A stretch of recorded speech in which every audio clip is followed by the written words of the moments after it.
Teknologia berrikuntzen zentroa dugu Epsilon Euskadi. 2003an sortu zen lehiaketetarako talde gisa. 2004an Azkoitian lehen etxea ezarri zuen eta lehiaketetako talde izatetik teknologia berrikuntzen zentro izatera igaro zen. 2009 urte bukaeran Arabako Parke Teknologikoan zabaldu zituen egoitza berriko ateak. Motor munduko txapelketetan aparteko lehiakortasuna erakusten du eta komunikazio plataforma bikaina du. Hori guztia helburu nagusia aurrera eramateko, alegia nazioarteko ikerketan eta berrikuntza teknologikoan erreferente izatea. Joan Villadelprat zuzendariak eta Imanol Zubikaraik Renault Formulako taldeburuak beren lan jardunean tartetxo bat egin eta Epsiloneko xehetasunak ezagutzera gonbidatu gaituzte. Egunon. Egunon, bai. Egunon, Gerardo. Buenos días. Bon día. Vamos a conocer Epsilon. ¿Nos enseñáis Epsilon Euskadi? Vamos a dar una vuelta. Etxe guztietan bezala, Epsilonen ere badago txoko bat bereziki kutxun dutena. Urteetako ibilbidean lortu dituzten sarien bilduma. Joan Villadelprat zuzendariak estimu berezia dio txoko honi. Los 11 títulos internacionales que hemos conseguido hasta ahora, por constructor. Desde campeones del mundo con Robert Kubica, campeones de Europa 2 veces, campeones de Francia, campeones de Italia, campeones del West European Cup. Aurrera jarraitu eta lehiaketetarako autoak lantzen dituzten gelara iritsi gara. Han egoten dira Le Manseko kotxea, 2 litrokoak eta World Serietakoak. Estas dos bases son las dos bases de los World Series. Con Curunoto y Costa. Seguir primero con Albert, que nos ha sido campeón de Europa el año pasado y que era la promesa que le hice, que si era campeón de Europa iba a estar en las World Series del año siguiente, y Kurumoto, que empezamos el año pasado trabajando, que como sabéis es el hombre que ganó Macao y es un chaval japonés que tiene un potencial enorme. Ekipamenduan eta azpiegituretan egindako inbertsioak eta taldea osatzen duten guztien lan eskerga ezinbestekoak izan dira Epsilon Euskadirentzat. Lehiatzeko ibilgailuak eta goi teknologia duten produktuak ikertu, diseinatu eta ekoitzi ahal izateko. Horren adibide da 2008an Espainiar estatuan diseinatu eta ekoitzi zen Le Manseko lehen prototipoa. Epsilon Euskadik lehiaketetarako prototipo eta ibilgailuen ekoizleetan lider izatea du xede.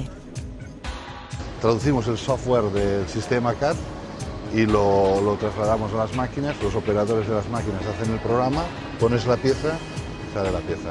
Esta es la intención de Epsilon, poder entrar con una idea, con un material y que pueda salir algo moviéndose solo. Horrez gainera, autoen mundukoak ez diren, baina tresneria hori erabil dezaketen beste enpresa batzuekin ere lanean ari dira. Izan ere, lehiaketa mundua ahaztu gabe, punta-puntako teknologia hori industrian ere sartzea dute helburu Epsilonen. Autoek behar dituzten mota askotako piezak sortzen dituzte, funtzio ezberdinak dituzten makinen bitartez. Es lo que se dice una máquina de 5 ejes, que trabaja a 3 dimensiones. Como veis, el cabezal se mueve, sale, gira, la mesa gira y puedes hacer a 3 dimensiones cualquier tipo de pieza. Ahora está trabajando una pieza de aluminio. Aurrera jarraituta, karbonozko piezak lantzen dituzten makinekin egin dugu topo. Esto es una máquina muy similar a aquella, que también es una máquina de 5 ejes. Nahiko berezia da alde batetik handia delako eta beste batetik guk erabiltzen duguna makina hau da adibidez karbonozko fibrazko piezak egiteko egin behar da molde bat. Eta makina honetan egiten duguna da molde horren negatiboa. Haces los cortes manuales, vas encolando este bloque de piezas hasta que te hace una cierta forma. Lo pones en la máquina y la máquina te hace la forma exacta de la pieza que tú quieres. De aquí, una vez tienes la forma, sacas el molde. Y del molde después sacas la pieza real. Karbonozko pieza horiek labean sartu behar dira ondoren. Horretarako labe autoklabea erabiltzen da, eta karbonozko piezak gogortu egiten dira. Hemen sartzen dira pieza horiek, esan dezakegu egosteko, edo gozi prozesu batetan. Horrela, karbonozko piezak bere gogortasuna lortzen dute, eta hori lortzeko, labe honek bereiztasun batzuk dauzka. Alde batetik, temperatura nahiko altura heltzen da, 270 gradutara, eta baita ere, presiopean daude hor barruan sartzen ditugun pieza horiek. Hori zergatik, zuke karbonozko pieza egiten dezunean, hor resina materakoan, agian hor burbujak edo pompak sartu daitezke, eta orduan, labe honetan sartuta presio horiekin, pompa horiek entzen dira, ziren, pompa horiek izango litzateke, biguntasun puntuak, material edo pieza hortan. Eta hori, urazkenean karbonozko egiten baldin baditugu piezak da, pisu alik eta txikiena jasotzeko, baina gogortasun handiena lortzeko baita. Superordenagailua da zentral honetan atal garrantzitsuena. Berak biltzen du enpresaren informazio guztia. Langileek pantaila eta teklatua besterik ez dute aurrean. Enpresako kalkulu guztiak ordenagailu sare honetara bidali eta bertan pilatzen baitira.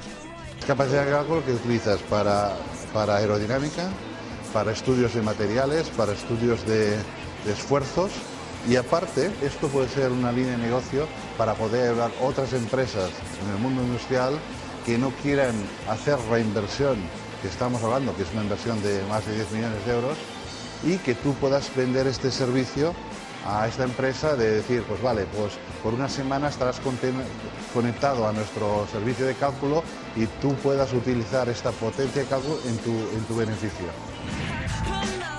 2005an Mondragon Unibertsitatearekin lankidetzan abian jarri zuten automobil lehiaketan espezializazio teknikoko masterra. Es algo que estamos muy orgullosos y contentos porque esta es la sexta promoción, quiere decir, es el sexto año que lo hacemos. Hemos tenido casi el 100% de éxito en el sentido de cuando han salido la gente de aquí, han encontrado rápidamente trabajo. Tenemos 8 chavales que están en equipos de Fórmula 1 que han salido de nuestro máster y la verdad que es algo muy especial. Proiektu osoko harribitxia dudarik gabe haizezko tunela da. Lurzoru mugikorreko tunela duen lehen zentroa da estatu espainiarrean. Tunel horretan, hainbat industria sektoretan erabiliko diren ikerketa aerodinamikoak egiten dira. Aquí estamos en la sala de control de lo que es el túnel de viento.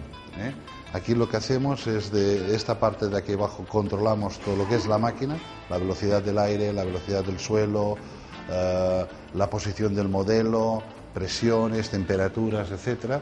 Y de esta parte posterior es donde analizamos todos los datos de la balanza del modelo. Hemen ikusten dugu tunela, benetako haizeko tunela kanpotik, egon gea hor neurketak egiten dien gelan, eta hemen ikusten dugu alde batetik, hor ventiladore bat behar dugu aire guzti hori mugitzeko behar dugun abiaduran, eta adibidez hementxe dago, hor 1000 zaldiko motore bat, potentzia motore bat dauka, eta esan dezakegu tamainen adibidez bere palak 4 metro eta 200 zentimetrokoak diela. Lehiaketen galaxiatik harago doan proiektua du Epsilon Euskadik eskuartean. Proiektu oparoa egunetik egunera lantzen eta ezten dutena Epsilon Euskadin. Espero que os haya gustado, eskerrik asko, agur. Ondo segi. Ondo segi, agur.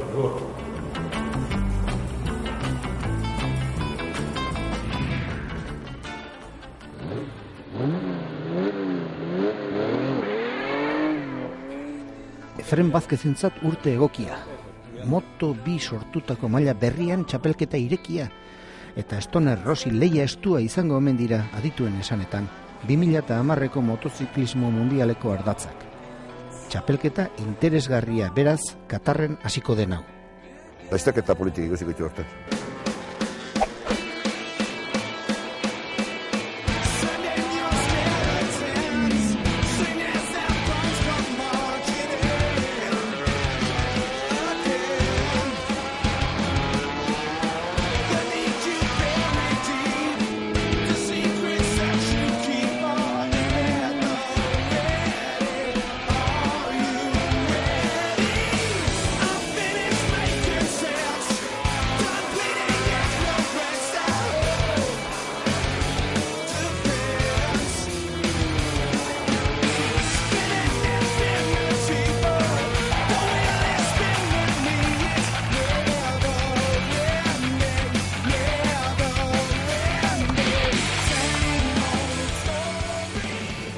Azteko, maila nagusian, MotoGP mailan, Valentino Rossi eta Yamaha bikoteak Stoner Ducati bikotea izango du aurrean.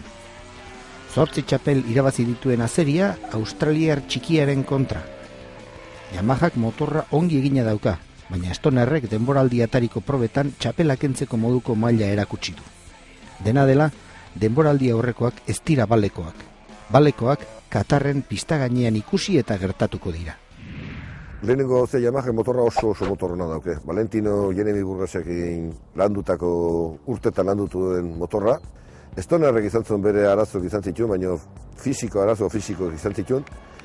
Stoner piloto bezala oso gai dan pilotoa da, zati hori demostratu du dimenio gehiagotan, txapelketea beak irabazizon, da badirudi hasieran irutuaren funditu zala, bere honen espentzarri pasazitzaion bezala do, ikusi da denboraldien bukaeran atzeak gorak egin dola.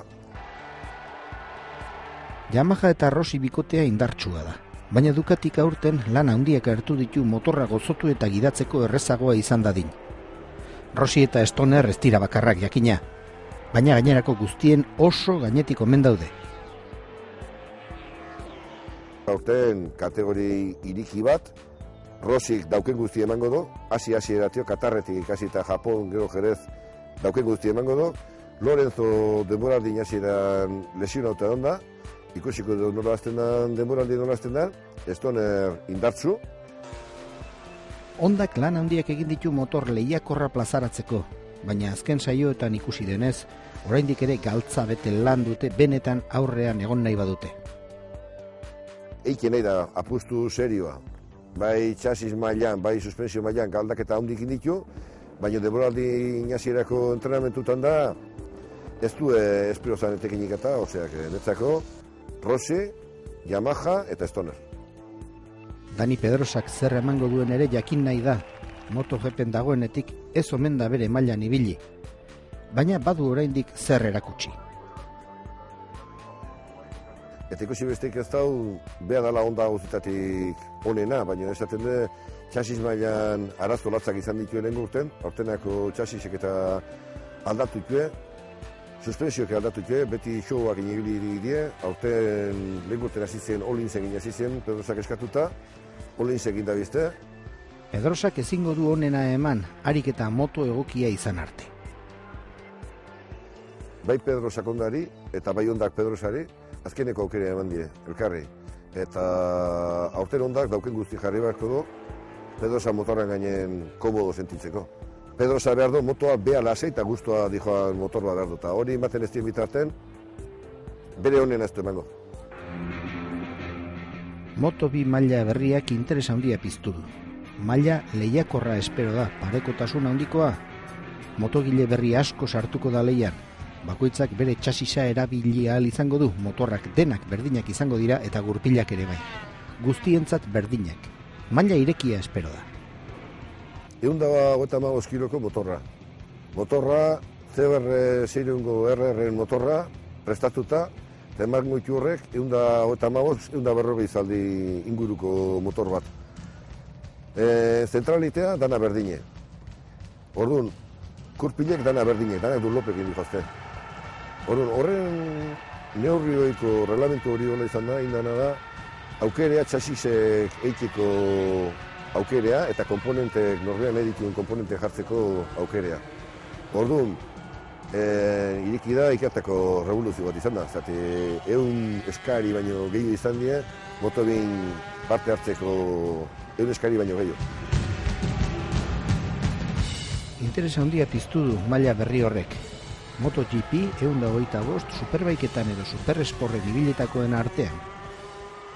Kategori iriki bat komponentek batzuk orkila xugoakin, beste batzuk olinsekin, janta ezberdinekin, frenu ezberdinekin, eta bakoitzek batzu bilatuz, hasi-eratio, motorran etekine, zuterrekin jokatu de batzuk, oso motor, oso base hona daukelako eta oso denboran egiten nahi dalako, eta beste batzuk adibidez zinduena da, ean esklusibidadea eta apustue bakarrik bitxasi zeukitzeko, ez?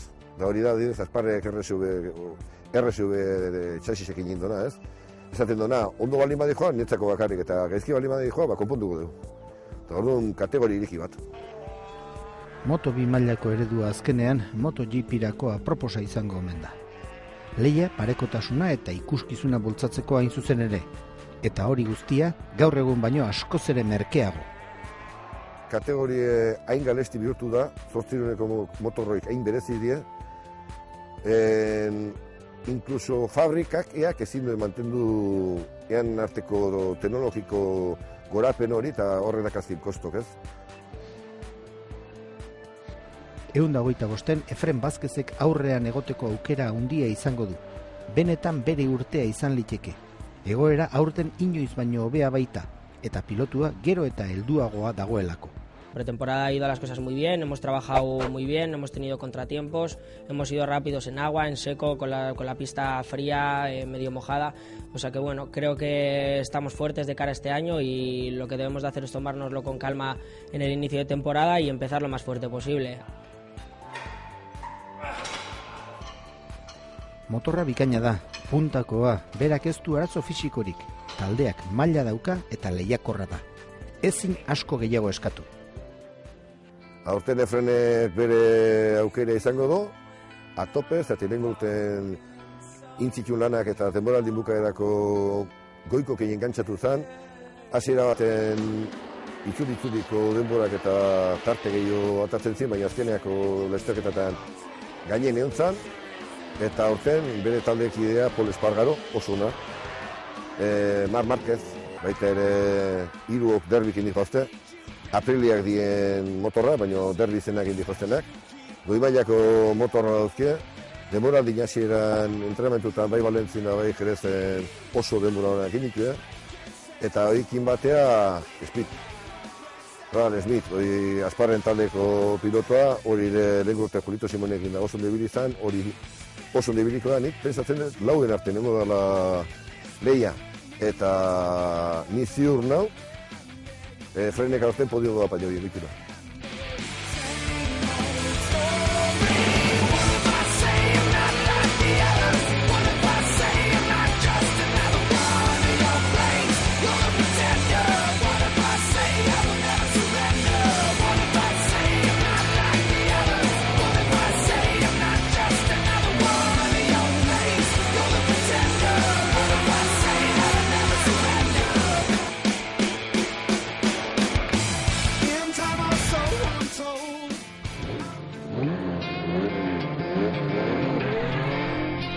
Zazpi urte pasatxo igaro dira Jose Karrerak lasterketak utzi zituenetik. Ez du baina ibilbide makala izan amezketakoak. Autokrossean hasi zen 89an R5 batekin eta 5 urtetan 3 txapelketa irabazi zituen. 5 urte horiek igarota 94an hain zuzen R21 prestatu zuen autokrosserako. Euskadiko txapela 5 aldiz jantzi zuen eta hasi eta urte berean Espainiako txapeldun ere izan zen. 6 karrera ikuan, da 6 lau irabazen izan.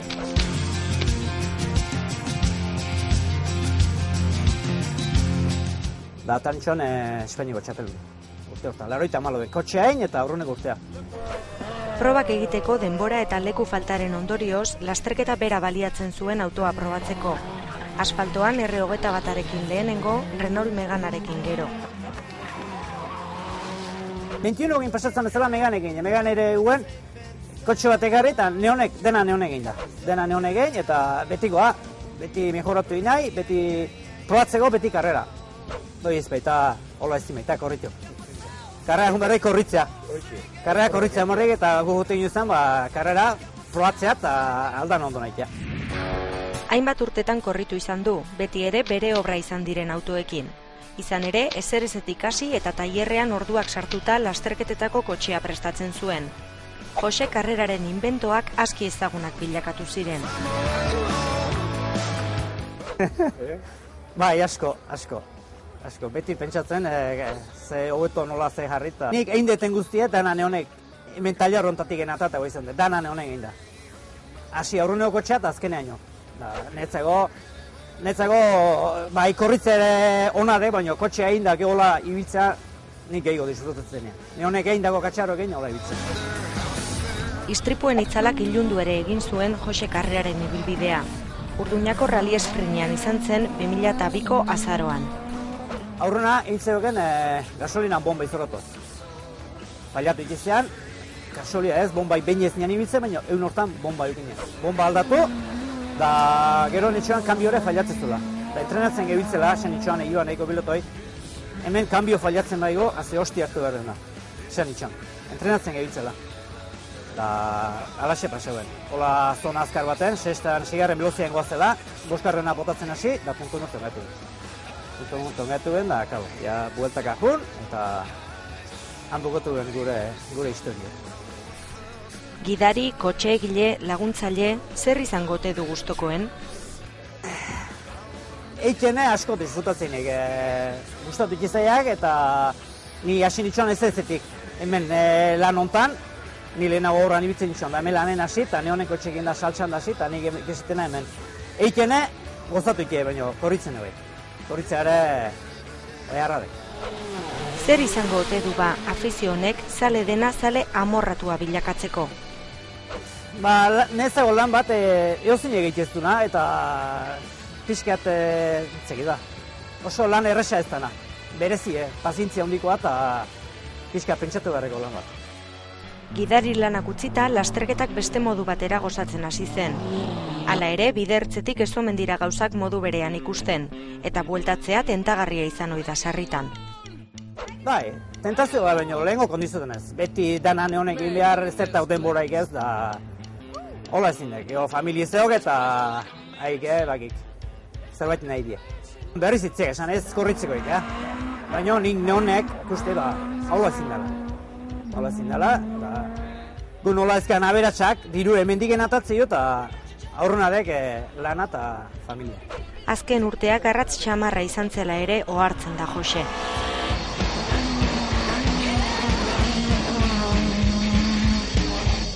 Irabazita iten nizkian, baina puta batzu bintzizkian eta azken egurten erreta bokatu nien. Gora berak, Jose Karrerak urteetako ibilbidearekin gozatu duela aitortu digu, eta dudarik gabe ahaztuko ez duen garaia izango da. Ba, asko disfrutatu denek.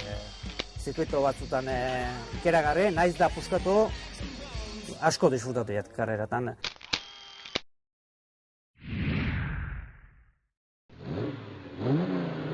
Markinako ralia izan genuen joan den asteburuan Euskal Herrian izandako proba bakarra.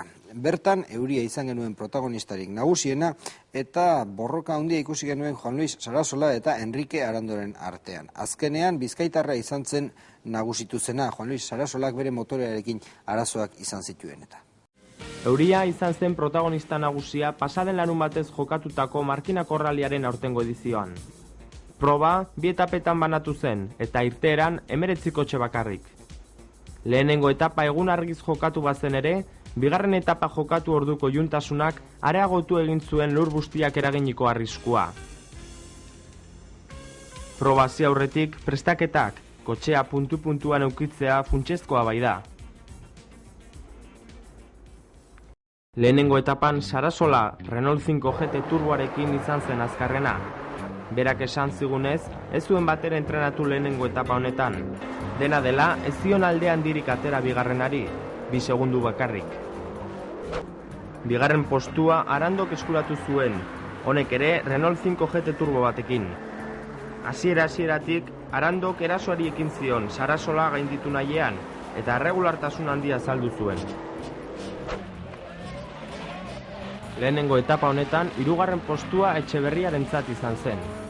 Euriak eta lurraren egoerak bere aurka jokatu zuten, potentzialdetik gorago ibiltzeko kotxea baizuen. Dena dela, lehenengo etapan bigarrenean baino azkarrago ibili zen. Santa Maria lehenengo etapako tramo guztietan 4. izan zen, erregularitate handiz, baina azkenean ezin izan zuen ralia bukatu. Zubi aurrek lehenengo etapa 5. postuan sailkatu arren ez duen aukerarik izan, eta proba maitzean 9. postuarekin konformatu behar izan zen. Azkona, pasaden urteko garailea, Kanariaseko Peugeot desafioan Markinako ralian baino gehiago pentsatzen ari zen, eta 6. izan zen lehenengo etapan. Dudarik gabe, ikusmin gehien sortarazi zuen pilotoetariko bat hau izan zen, Campijo, 7. lehenengo etapan. Ortuzar, lehenengo etapan nahiko gaizki ibili bazen ere, 2. etapan postu batzuk aurreratzea lortu zuen. Lehenengo etapa bukatzean berriz ere kotxe prestakuntzak, elementu berri bat kontutan hartuz, iluntasuna. Arandok garaipena lortu zuen 2. etapan. Berak ez zuen akatsik izan, eta gainera Sarasolak motorrarekin izandako arazoak lehenengo postua eta azken garaipena arrestatu zioten. Lehenengo etapako emaitzak ikusi ondoren, Sarasola zen favorito nagusiena. Lur bustia eta gaueko iluntasuna bere aldeko faktoreak ziren, baina aipatutako arazoak izan zituen kotxearen motorrarekin eta bigarren postuan gelditu behar izan zen. Javier Azkonak ezin izan zuen pasaden urteko garaipena berriztatu, baina bigarren etapan seigarren postutik hirugarren postura aurreratu zen. Esan bezala, Peugeot desafioan pentsatzen ari da, eta pixka bat erreserbatzea erabaki zuen. Dena dela, hirugarren izan zen azken sailkapenean. Etxebarriak postu bat galdu zuen bigarren etapan. Lehenengo postutik 8 segundutara egon arren, azkenean laugarren gelditu zen minutu bat eta 51 segundutara. Ruiz de Zarate askoz hobe ibili zen bigarren etapan lehenengoan baino, 3 postu aurreratuz. Azken sailkapenean 5. izan zen. Ikusgarritasuna espero zen bezala Kanpijoren eskutik etorri zen, eta berarentzat izan ziren txaloberoenak. Azkenean 6. postuan gelditu zen. Amaitzeko, honako hau izan zen azken sailkapena.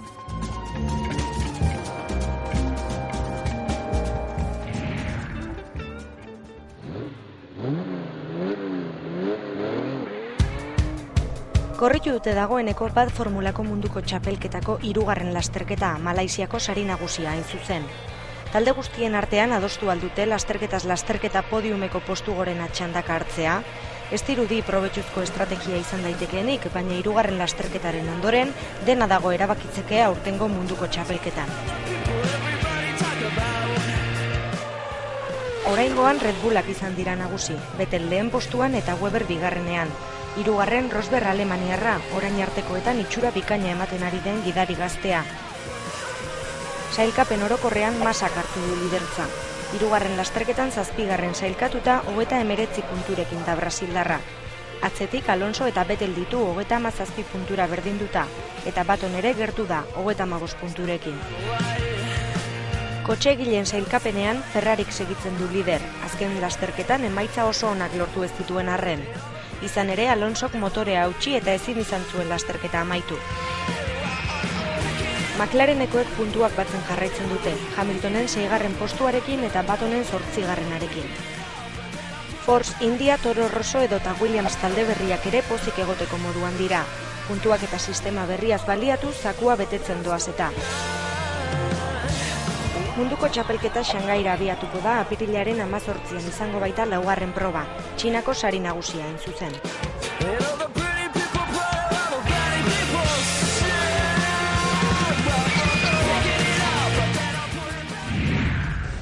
Arerioak motelak ez zirela onartua zuen Lebek lasterketa nagusiaren aurretik, baina bera izan da Jordaniako rallian azkarrena. Lehen aldiz nagusitu da frantziarra Jordaniako lurretan eta ez da nolanahiko garaipena izan.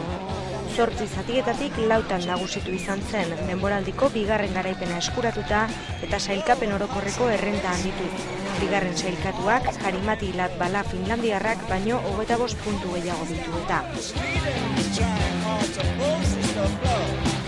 Citroen eta Ford etxeek baliatutako estrategien aurrean, horien erabilpenaren inguruko zurrumurruak agertu dira munduko txapelketako 3. probaren ondoren. Izan ere, beren gidarien funtzioak aski bananduak utzi zituzten lasterketaren norabidea aldatzeko asmotan. Sebastian Oie eta Miko Girbonen gidariak izan ziren horren lekuko, beren jarduna Leb eta Latvala taldekideen mesederako baliatuz.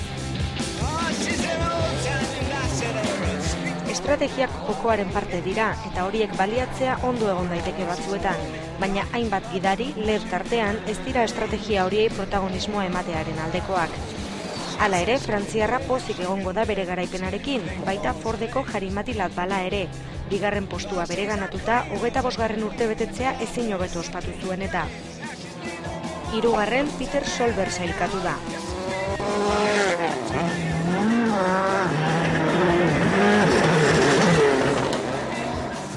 Apirilaren 16tik 18ra izango dugu txapelketako 4. proba, Turkiako rallia.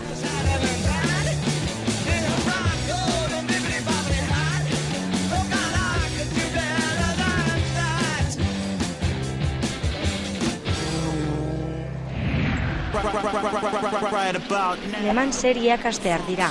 Iraupeneko munduko txapelketa Kastelleteko 8 orduekin hasiko da, 5 lasterketetatik lehena. Ondoren, Spa-Francorchamps, Algarve, Hungaroring eta Silverstone izango dira irailera arte iraungo duen txapelketaren eszenatoki. Lehenengo zita asteburu honetan izango da, Kastelleteko 8 orduak korrituko baitituzte. 51 parte hartzaileek baino gehiago eman dute izena eta Paul Ricard zirkuitu frantziarra izango da ikuskizunaren lekuko. Aurtengo Audi Peugeoten arteko lehen lehia, kategoria bakoitzeko autoen arteko maila goreneko borrotak eta luxuzko parte hartzaileak.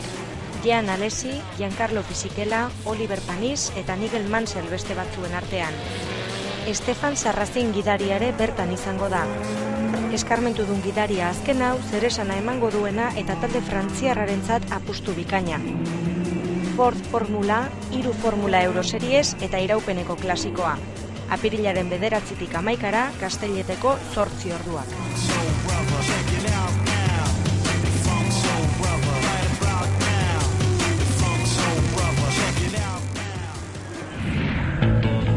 Autohistorikoen zaleek, azken urteotan bezala, hitzordu dotorea izango dute asteburuan, nazioarteko 5. Rallystone Rallya.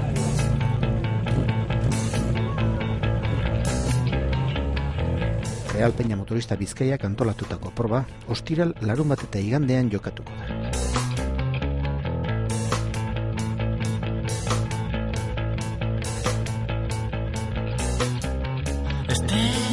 Parte hartzaile zerrenda dotorea, 73 auto irteeran, klasiko dotoreak.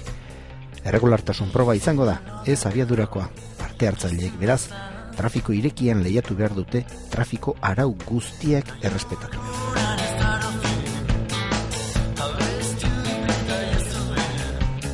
Auto ikusgarriak plazaratuko dira urtero bezala. Hortxe 911 Ford Escort MK1 eta MK2 batzuk, Seat historikoak, Lancia, BMW eta horrelakoak.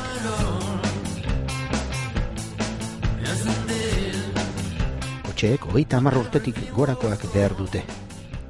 Salbuespen bat ere badago, 25 urte dituzten kotxe batzuk ere izango dira, baina aparteko mailan sailkatuta.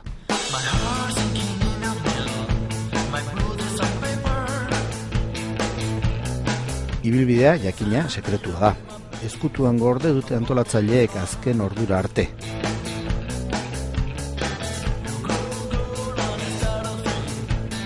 Parte hartzaileak Bilbotik irtengo dira ostiralean eta Bizkaialdeko errepideetan zehar ibiliko dira, Bilbora itzuli aurretik.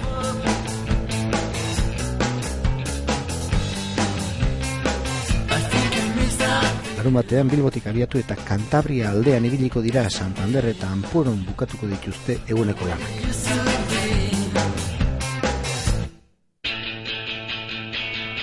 Larunbat gauean Bilbo aldera joko dute, goizaldean iristeko. Azkenik, igandean bertan, Bizkaialdeko errepideetan izango da lehiaren azken txanpa.